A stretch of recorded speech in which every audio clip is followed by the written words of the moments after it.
সাবেক প্রধানমন্ত্রী, BNP chairperson ও দেশনেত্রী মরহুমা বেগম খালেদা জিয়ার রুহের মাগফিরাত কামনায় নীলফামারীর জলঢাকায় অনুষ্ঠিত হয়েছে দোয়া ও মিলাদ মাহফিল।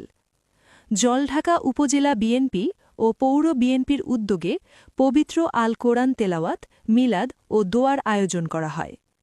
অনুষ্ঠানটি সঞ্চালনা করেন গোলাম সারোয়ার ভুট্টু বিএসসি এবং সভাপতিত্ব করেন জননেতা ময়নুল ইসলাম। প্রধান অতিথি হিসেবে উপস্থিত ছিলেন নীলফামারী ৩ জলঢাকা আসনের সংসদ সদস্য প্রার্থী আলহাজ সৈয়দ আলী। এছাড়াও উপস্থিত ছিলেন উপজেলা ও পৌর বিএনপির সাবেক ও বর্তমান নেতৃবৃন্দ, বিভিন্ন অঙ্গ ও সহযোগী সংগঠনের নেতাকর্মীরা। বক্তারা বলেন, আপোষহীন দেশনেত্রী বেগম খালেদা জিয়া দেশের গণতন্ত্র ও মানুষের অধিকারের জন্য আজীবন সংগ্রাম করে গেছেন। তারা মরহুমার রুহের মাগফেরাত কামনা করেন এবং শোকাসন্তপ্ত পরিবারের প্রতি গভীর সমবেদনা জানান।